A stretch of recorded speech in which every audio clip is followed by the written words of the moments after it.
Welcome. This is Radio Pras.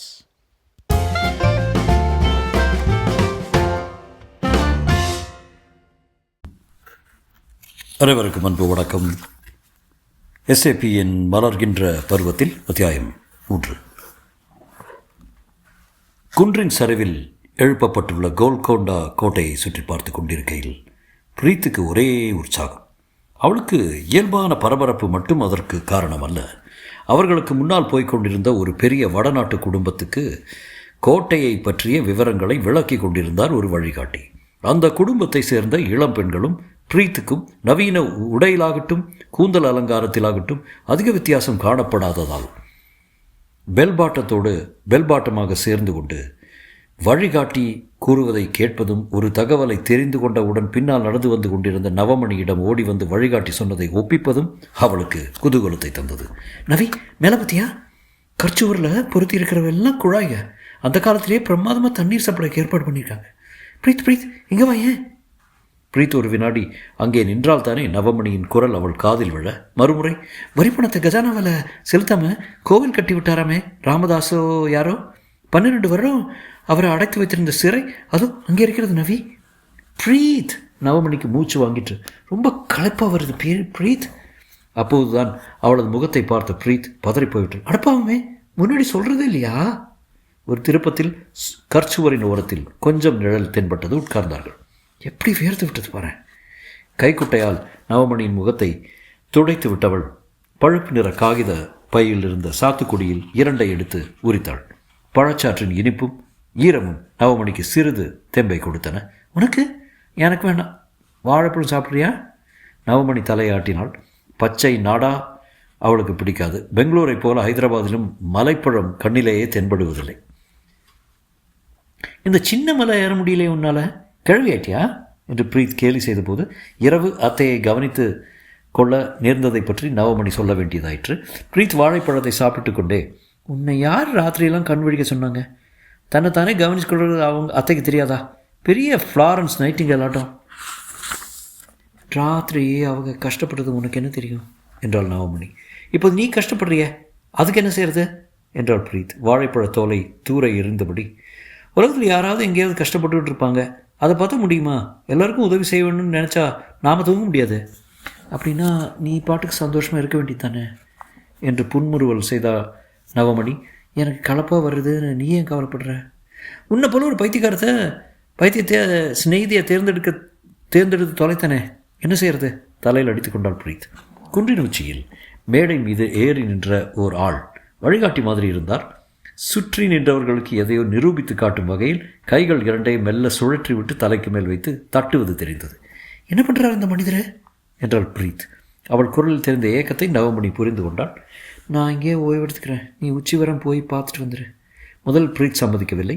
நவமணி, என்னால் உச்சி வரைக்கும் ஏற முடியாது. இவ்வளோ தூரம் வந்துட்டு 2 பேருமே அரைகுறையாக பார்த்துட்டு திரும்புறதுல என்ன பயனு என்றாள். அவள் வற்புறுத்தியதன் பேரில் அரை மனத்தோடு பிரீத் எழுந்து கொண்டாள். 100 குடுகுடுன்னு ஓடி போயிட்டு வந்துடுறேன். நவமணி தனியாக உட்கார்ந்திருந்தால் பார்த்திபன் கனவு, சிவகாமியின் சபதம் ஆகிய கதைகளை படித்த பிறகு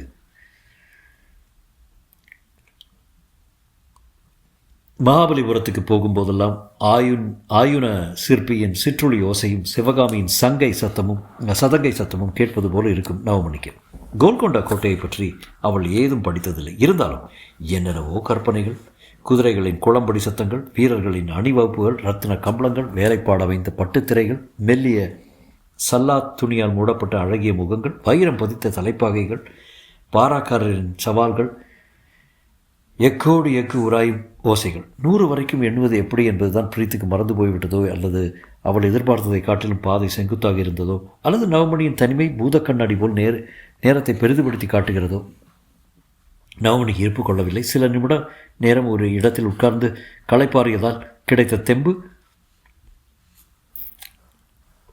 மேற்கொண்டு ஏறி பார்க்கலாம் என்று நம்பிக்கை கொடுத்தது. அவள் மெல்ல நடந்தாள். சிந்தையில் சென்னை வந்து தொந்தரவு கொடுத்தது. 4 நாட்கள் மகிழ்ச்சியாக கழிந்து விட்டன. ஆனால் உள்ளுக்குள் பாலில் ஆடை படர்ந்தாற் போல் ஒரு கிலேசம். வேண்டாம் என்று தந்தை தடுத்திருந்தாரை மீறிக்கொண்டு வந்து விட்டோமே என்ற ஒரு உறுத்தல். தொலைபேசியின் சுந்தரபாண்டியன் வாதாடி அனுமதி வாங்கி கொடுத்தார் என்பது உண்மைதான். ஆனாலும் மனமுவந்து தரப்பட்ட அனுமதி அல்லவே. சுந்தரபாண்டியனின் சொல்லை தட்ட முடியாமல் தந்தை ஒப்புக்கொண்டார் தானே. யோசனையில் மூழ்கியபடி நடந்து கொண்டிருந்தவளுக்கு உடலில் பலவீனம் முதலில் புலப்படவில்லை. திடீரென்று வியர்வை ஆராய் பெருக ஆரம்பிப்பதை உணர்ந்தால் தொண்டையில் ஒரே வறட்சி. சுவரை பிடித்தபடியே சரிந்து உட்கார்ந்தாள். காகித பையில் பாக்கியிருந்த சாத்துக்குடி பழம் படிகளில் உருண்டு செல்லலாயிற்று. கோட்டையின் வெளி மதில் வாசலில் நுழையும் முன் காரை சற்று நிறுத்தி இருமுறை ஆரனை அழுத்தினான் பரதன். ஒரு பக்கத்தில் நுழைபவர்களுக்கு மறுபக்கத்தில் இருந்து வருபவர்கள் புலப்படா வண்ணம் கிட்டத்தட்ட லா வடிவத்தில் அமைந்திருந்த அந்த அகலமான வாசல் முன் தாமதித்து எதிரே பஸ்ஸோ காரோ வரவில்லை என்று உறுதி செய்து கொண்ட பின்னரே காரை செலுத்த வேண்டியிருந்தது. இருமருங்கும் வீடுகள் அடர்ந்த நீண்ட வீதியில் சென்று கார்களுக்கு என்று ஒதுக்கி வைக்கப்பட்டிருந்த இடத்தில் நிறுத்தினான். அண்மையில் கூடைக்காரர்கள் ஏதோ விற்று கொண்டிருந்தார்கள். இன்னொரு பக்கத்தில் பெரிய டீ கடை பஸ்ஸுக்காக காத்து நிற்பவர்களில் சிலர் வெற்றிலைப்பாகு கடையண்டை நிற்க சிலர் குளிர்பான வண்டியை முற்றுகையிட்டுக் கொண்டிருந்தார்கள். கார் கண்ணாடிகளை ஏற்றி கதவுகளை பூட்டிவிட்டு இறங்கியதும் குன்று எது கோட்டை எது என்று பிரித்து பார்க்க முடியாதபடி ஒன்றை ஒன்று தழுவி நிற்கும் அரணை பரதன் நிமிர்ந்து பார்த்தான். சில வினாடி கழித்து சிந்தனை தேங்கிய முகத்துடன் உள் வாசலில் நுழைந்தவன் துருப்புகளுக்கான கொட்டடியையும் கொலு மண்டபத்தின் இடிபாடுகளையும் கடந்தவனாய் படிகளில் ஏறலானான்.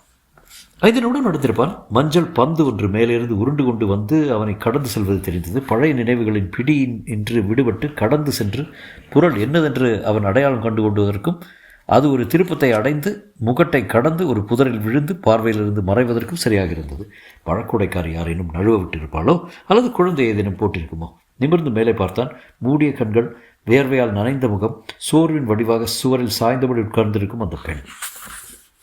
தோற்றத்திலிருந்து அவள் தமிழ்நாட்டை சேர்ந்தவள் என்று புரிந்து கொண்டான். இடையில் இருந்த சில படிகளை அவன் கடக்க ஒரு நொடி போதுமானதாக இருந்தது. உடம்புக்கு என்ன செய்த என்றான் பரிவோடு. கண்களை பாதி திறந்தாள் நவமணி.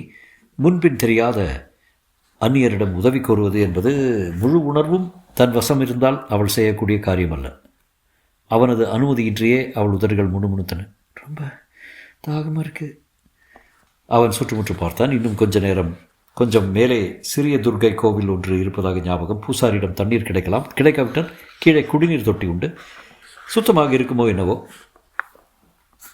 கோட்டை வாசலில் குளிர்பானம் விட்டுக் கொண்டிருந்தானே. இதோ வந்துவிட்டேன். சில நிமிடங்களில் 2 கலர் ஊட்டிகளுடன் அவன் வந்தான். அவன் எவ்வளவு வேகமாக அடிவாரத்துக்கு சென்று திரும்பி ஏறி வந்திருக்கிறான் என்பது இதாருங்கள், மெல்ல குடிங்க, ஸ்ட்ரா இருக்கு என்று மார்பு விம்மித்தாழ விட்டுவிட்டு சொல்ல வேண்டிய கட்டாயத்தில் அவன் இருந்த நிலைமையிலிருந்து தெரிந்தது. அவன் அவள் கையில் புட்டியை கொடுத்தான். மந்தகதியில் வேலை செய்யும் யந்திரம் போல, ஸ்லோ மோஷனில் காட்டப்படும் சினிமா காட்சியைப் போல.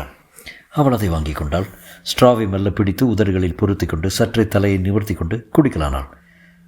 இன்னொன்று இருக்கு. 2வதில் அவள் பாதிக்கு மேல் வைத்து விட்டாள். அவள் கண் திறக்கும் வரை அவன் காத்திருந்தான்.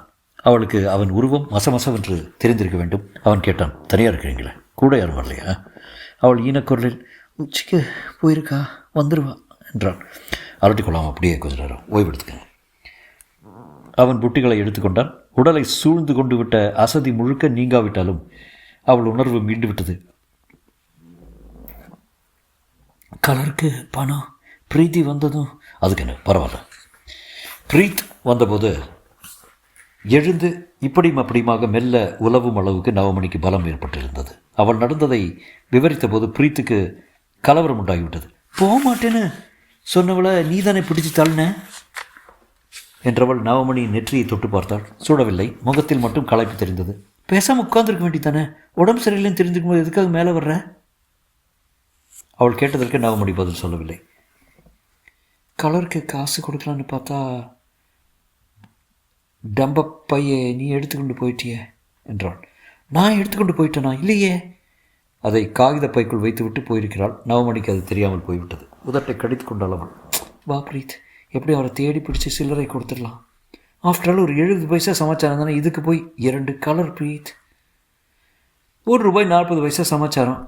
வரப்போறியா இல்லையா நீ? புருவத்தின் நெறித்தாள் நவமணி. நவ்வி, அந்த ஆள் ஒரு ஜென்டில்மேனாக இருந்தால் சில்லறையை பற்றி கவலைப்பட மாட்டார். ஜென்டில்மேனாக இல்லைன்னா நாம் இப்போது கீழே இறங்கி வருவோம், காசை வசூல் பண்ணுவோம் அப்படின்னு காத்து கொண்டிருப்பார். இதில் பதற்று என்ன இருக்கிறது? சில்லற விஷயம். முன்பின் தெரியாத ஒருத்தர் கலர் வாங்கி கொடுக்கறது, நான் அதை சும்மா வாங்கி குடிச்சிட்டு காலி புட்டியை திருப்பி கொடுத்து விட்றதா? உனக்கு என்ன? பேசுவேன். என் இடத்துல நீ இருந்திருந்தா என்ன? தயவு பண்ணி இன்னொரு புட்டியை வாங்கி வர்றீங்களான்னு கேட்பேன். காசு? கூல்ட்ரிங்க் குடிப்பதற்கு காசு வேறு கொடுப்பாங்களான்னு? ஏய், நீ காசு கொடுக்க வேண்டாமா? எதுக்கு?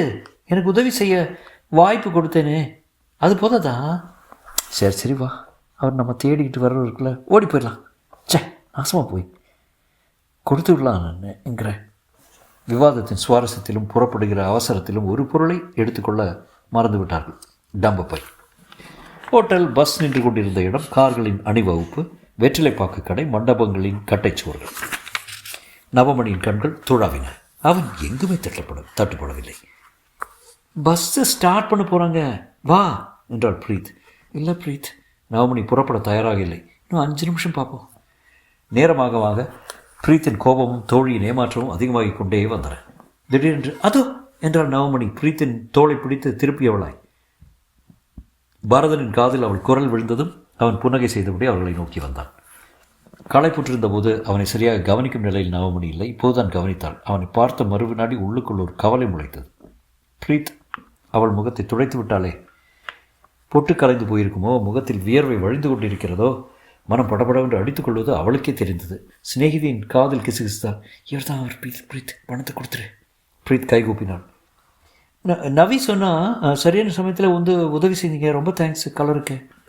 டப்பப்பையை திறந்து சிலரை எடுக்க நினைத்தவளுக்கு டப்பப்பையே இல்லை என்பது அப்போதுதான் தெரிந்தது. திடுக்கிட்டவளாய் நவமணியிடம், நீ ஏன் வச்சிருக்க என்றாள். எதை என்றாள் நவமணி. ஹேண்ட்பேக் காணுமே.